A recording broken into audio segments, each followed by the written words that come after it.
God is saying to you today. In Philippians chapter 4 verses 13 he says, I can do all things through Christ who strengthens me. Jesus encourages his followers to be strong and courageous in the face of adversity.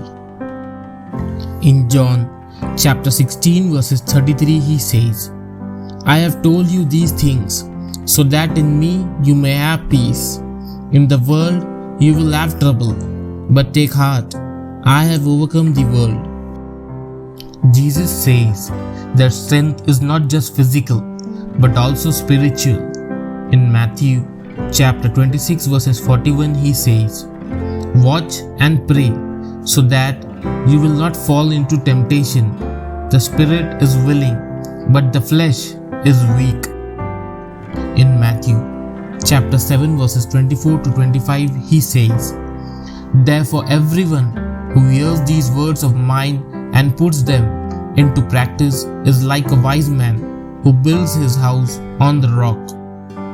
The rain came down, the streams rose, and the winds blew and beat against that house, yet it did not fall, because it had its foundation on the rock. In Mark chapter 10 verses 42 to 45 he says, you know that those who are regarded as rulers of the Gentiles lord it over them, and their high officials exercise authority over them. Not so with you.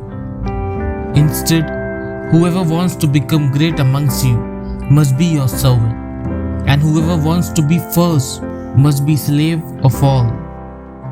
Jesus believes that spiritual growth requires a genuine and sincere heart.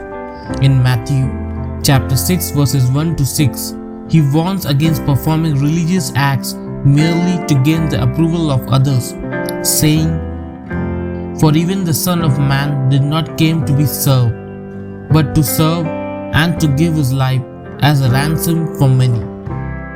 Come into me if you believe. Subscribe our channel to get daily dose of God Jesus.